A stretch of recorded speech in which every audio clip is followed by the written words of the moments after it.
મહાસંગ્રામના ટોપ 9 સમાચારોની। ઓડિશામાં ચૂંટણી સભાને સંબોધતા વડાપ્રધાન નરેન્દ્ર મોદીએ કહ્યું કે હું ગુજરાતથી જગન્નાથની ધરતીને પ્રણામ કરવા આવ્યો છું। તેમણે કહ્યું કે બીજેડીના સરકારમાં જગન્નાથ મંદિર પણ સુરક્ષિત નથી। જ્યારે ઓડિશામાં ગરીબી જોઉં છું ત્યારે મારા દિલમાં દર્દ થાય છે કે આટલો સમૃદ્ધ પ્રદેશ, આટલી મહાન વારસા ધરાવતું ઓડિશાને કોણે નષ્ટ અને બરબાદ કરી નાખ્યું છે। બીજેડીના નાના નાના નેતા પણ કરોડોના માલિક બની ગયા છે।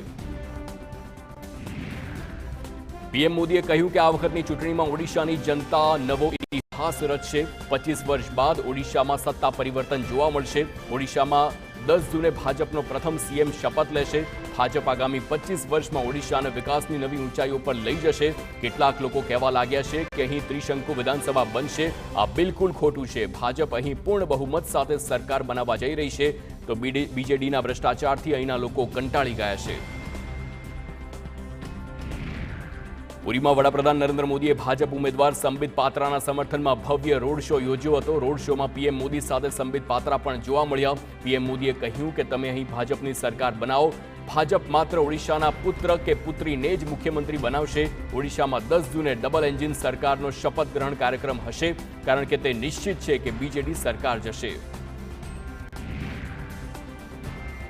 લોકસભા ચૂંટણી પ્રચાર વખતે રાહુલ ગાંધીએ ભાજપ પર નિશાન તાક્યું। કહ્યું કે પ્રથમ 4 તબક્કામાં જ સ્પષ્ટ થઈ ગયું છે કે લોકો બંધારણ અને લોકશાહીની સુરક્ષા માટે ઊભા થયા છે અને ભાજપને પરાજિત કરી રહ્યા છે। નફરતના રાજકારણથી કંટાળીને આ દેશ હવે પોતાના મુદ્દાઓ પર મતદાન કરી રહ્યો છે। લોકો પોતે ઇન્ડિયાની સાથે મળીને આ ચૂંટણી લડી રહ્યા છે અને દેશભરમાં પરિવર્તનનું વાવાઝોડું ફૂંકાઈ રહ્યું છે।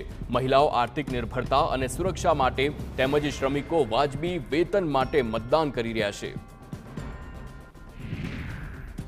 લોકસભા ચૂંટણીના મતદાન વચ્ચે બસપા સુપ્રીમો માયાવતીએ કહ્યું કે આ વખતે કેન્દ્રમાં સત્તા બદલાશે। માયાવતીએ કહ્યું કે મને તો લાગી રહ્યું છે કે આ વખતે જરૂર બદલાવ થશે। હું આ અનુભવ કરી રહી છું કે જે સાયલન્સી છે, જે જનતા વધુ ખુલીને કંઈ બોલતી નથી, તે આ બધું જોઈ રહી છે કે શું થઈ રહ્યું છે। પહેલા જન મુદ્દા પર ચૂંટણી થતી હતી અને આ વખતે આરોપ પ્રત્યારોપ વધારે લગાવવામાં આવી રહ્યા છે। મારી તમામ પાર્ટીઓને અપીલ છે કે જનહિત અને દેશના મુદ્દાઓને આગળ રાખે। લોકસભાની ચૂંટણીને લઈને 5મા તબક્કાનું મતદાન ચાલી રહ્યું છે। 8 રાજ્યોની 49 બેઠક પર મતદાન થઈ રહ્યું છે। બપોરે 3 વાગ્યા સુધી 50.42% મતદાન નોંધાયું છે। 5મા તબક્કાના મતદાનમાં સ્મૃતિ ઈરાની, રાજનાથ સિંહ, રાહુલ ગાંધી, પિયુષ ગોયલ સહિતના રાજકીય દિગ્ગજો ચૂંટણીના મેદાનમાં છે।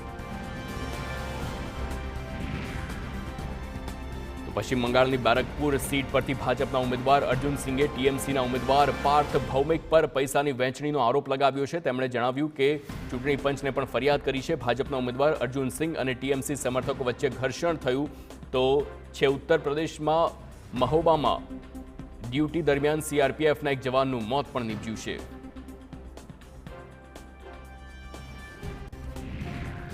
પાંચમા તબક્કાના મતદાન વચ્ચે ઉત્તર પ્રદેશમાં બૂથ કેપ્ચરિંગની ઘટના સામે આવી છે। યુપીના ઈટામાં એક શખ્સે દાવો કર્યો કે તેણે 8 વખત મત આપ્યો છે। તેણે પોતાના મતદાનનો વિડીયો પણ બનાવ્યો, જે સોશિયલ મીડિયા પર ખૂબ જ વાયરલ થઈ રહ્યો છે। ઘટના બાદ ચૂંટણી પંચે સંબંધિત મતદાન મથક પર ફરી મતદાન યોજવાનો નિર્ણય કર્યો છે।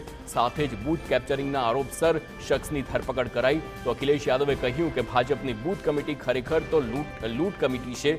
જો ચૂંટણી પંચને લાગે છે કે આ ખોટું થયું છે તો તેણે કંઈક પગલાં લેવા જોઈએ।